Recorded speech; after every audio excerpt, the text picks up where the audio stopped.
in Seattle right now, and I'm helping a subscriber that became sort of friends with. We've talked a lot on the phone and that. He's got an ambulance, and I'm helping him with some wiring issues that he has, and also I'm going to install solar panels, and install an inverter, and a few other things. So to show you what I'm doing. So it's a Ford E350 7.3 liter.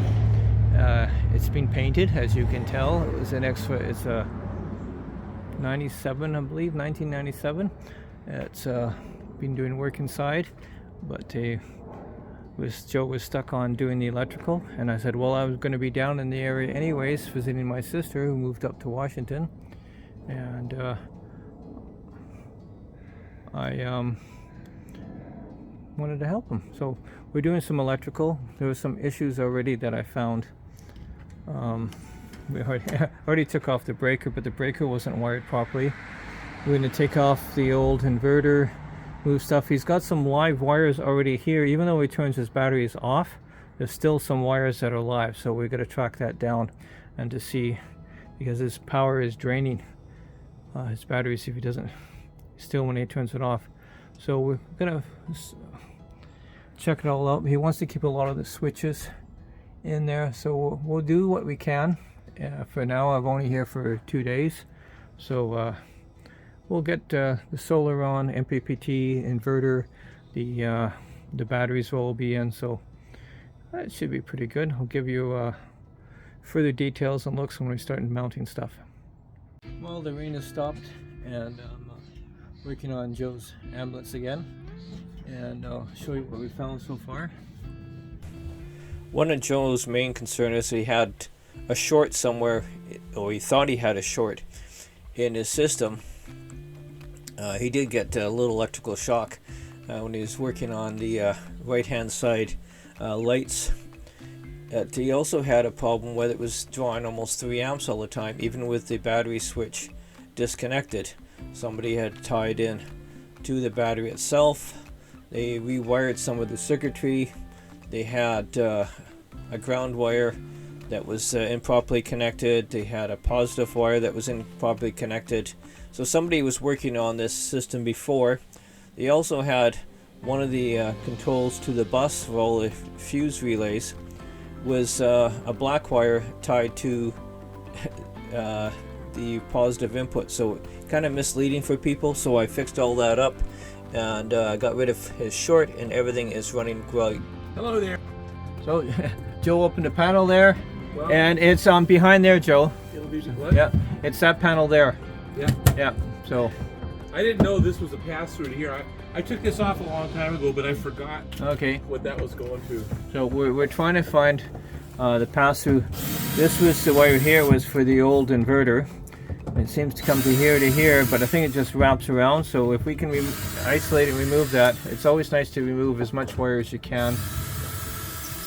So this panel is opened up, and this is the fuse being used for the inverter. It's bloody well huge, but having the fuse for the inverter, also we're putting a new inverter in, and the fuse will be beside the inverter.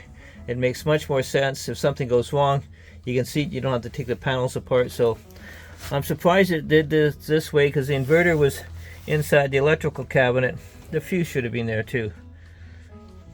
Well, it's coming along on Joe's ambulance. We're doing a lot of electrical. I've got his DC to DC MPPT charger installed. I've got his batteries installed for the house batteries.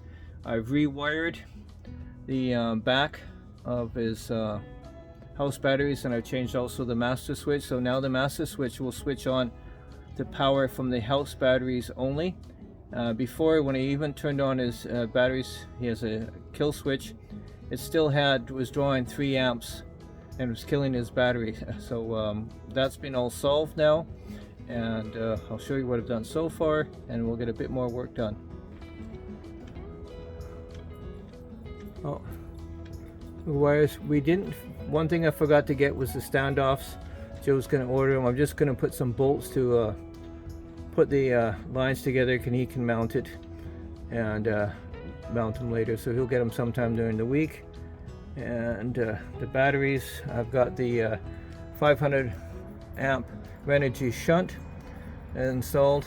And the one thing people make mistakes, nothing else gets tied to this line and the ground of the battery, because then you won't get a true air reading from how much current you're drawing. So everything gets tied, so even the inverter is going to get tied to this side of the ground, so we know how much the inverter is drawing. 500 amp shunt. This cable will handle it, and the size will handle it no problem. 500 amps. There's not an issue with the size of the cable, the wiring, and it'll give him a true reading on how much current he's drawing. Well, another day, and pretty well got most of the stuff figured out in the electrical cabinet. There is some wires that have not traced yet, but we have the DC to DC with MPPT installed. We had a breaker panel that was in it previously, traced it out. One is for input, is for his engine block heater. The other one is for his battery charger. Haven't changed the battery charger yet. It still works, but eventually I tell him let's get a smart charger in there. And also an automatic switch for switching his when he's plugged into shore power. You can switch the power outlets from the inverter to have it running from shore power automatically. So he only has one plug that's wired into his shore power, and he has two connections. So I'll just show you what it looks like. So there's the two connections, and you saw what it can pop out. The one on the left is power to his breaker, that's his battery charger and his engine block heater. The one on the right just goes to one outlet inside the back of the ambulance. So there we go. Here there's a few wires that we haven't tracked down yet, but I didn't cut them just in case. They could have been for some old equipment that's not in anymore. We have the DC to DC charged up. I forgot to tell him to buy the terminal blocks to plug in, so that's why it's just screwed in right now. He's going to order them and he can put them on. He just has to undo the nuts, put them onto the terminal blocks. We have the 500 amp Renogy current meter, that's all connected. We have the 2000 watt Renogy inverter connected. We got the fuse installed from out of to go to the batteries from his DC to DC. And like I say, we have the breaker installed, and we have his old original battery charger installed. So that's all connected, everything is working in here. Now we're just going to go back and see if there's anything that's not working. So just wait a sec. The one thing I like about Joe's ambulance is if he's got it plugged in and he forgets to unplug his vehicle, watch what happens when he starts it.